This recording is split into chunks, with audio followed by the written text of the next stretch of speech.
IVM. Hello and welcome to the Habit Coach Podcast, the bite-sized podcast filled with quick and easy, actionable habits. Remember, great habits create that awesome life. I am Ashdin Doctor, your habit coach. And today's fun fact of the day has to do with sharing. Did you know that one group of anthropologists believe that all sharing is nothing but tolerated theft? Which means that when we have something and choose to give it away, it is us tolerating a form of theft. Let me explain this. It's a weird concept. See, all animals and humans were designed for first satisfying our own needs. Think of Charles Darwin. When he thinks about survival of the fittest, an underlying idea is that you have to be the best in order to survive, which means that you have to have more than everyone else around. More food, more strength, and more intelligence. But how does one get to that stage? It comes by first being selfish about our own needs, making sure we are better than everyone else around us.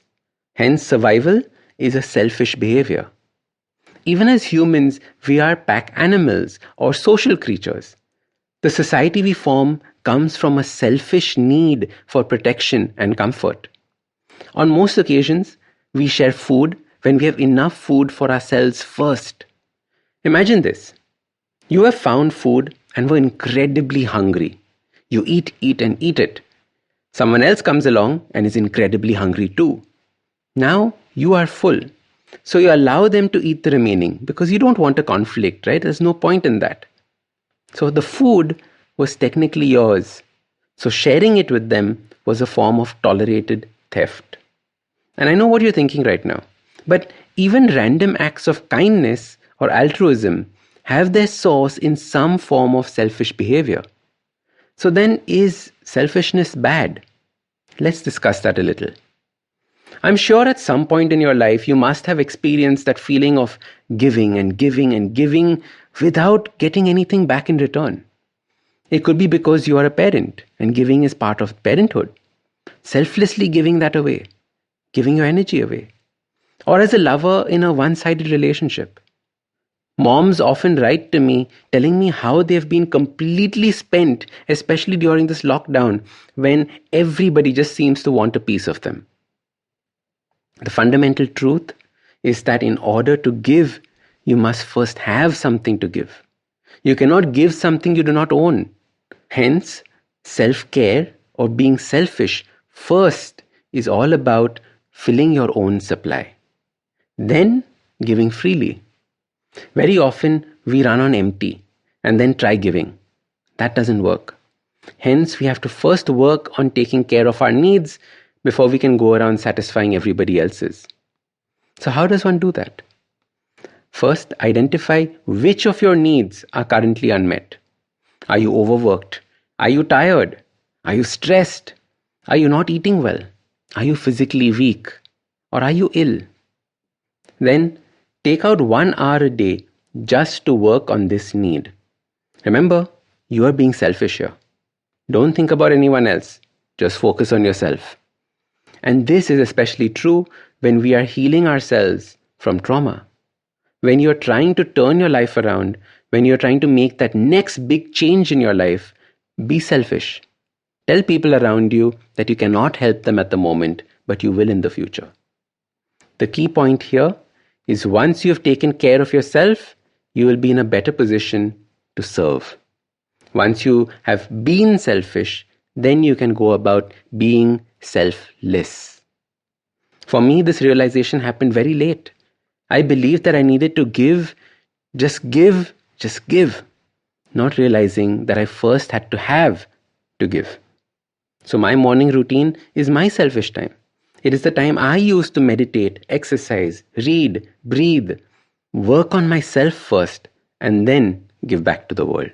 So your simple habit for serving others starts by first being selfish. Work on yourself and then give. As you know, sugar is one of the worst things that you can do for your body. I have spoken about this so often on the Habit Coach podcast.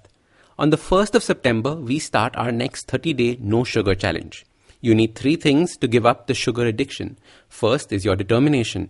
The second is the knowledge about where sugar is hidden and the habits to break free from it. Finally, a support group to help you, which of course I'm going to be a part of. To find out more about the challenge and avail of this discount, visit www.planmyfood.com/no sugar. If you like this podcast, don't forget to check out other interesting podcasts on the IVM network.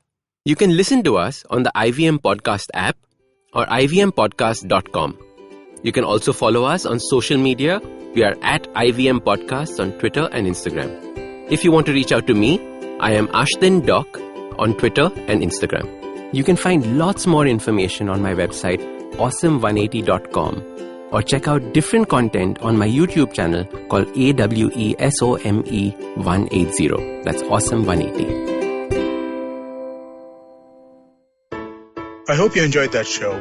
So another really fun week on the network. I don't know if you saw this, but Varun Thakur was on Advertising is Dead. That was a really, really fun episode. Besides that, we've had some great guests all over the place. We had Ram Madhvani on Cyrus Says. We had Saurabh Mukherjee, a legend in the finance space. He was on Paisa Vaisa. He and Anupam have co-written a book, so definitely do check out that episode and go buy their book too. I mean, that would be another great thing to do. Uncle Please Sit had a really, really cool episode with hosts of our other show, Mr. and Mrs. Binge Watch, Anirudh and Janice. They were talking about celebrity culture and how that's progressed for the last few years. And yeah, it's just been a really, really great week. One episode I did want to shout out. A couple of weeks ago, Pulyabazi did an episode which was just amazing. They were talking about the letters between Mahatma Gandhi and Rabindranath Tagore. Do check those out. Those were really good.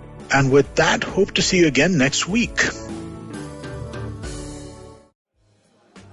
Beta, did you know 79% of all scientists in NASA are Indian only? देखो, India में tax सिर्फ middle class भरती है. Everyone is just enjoying free यार. आजकल के youngsters are only interested in partying and enjoying. उनको देश की पड़ी ही नहीं है. बेटा तुम बस शादी कर लो, उसके बाद तो you can enjoy life like anything. I will tell you what this country needs. This country needs 15 years of dictatorship. That is the only way to become a superpower.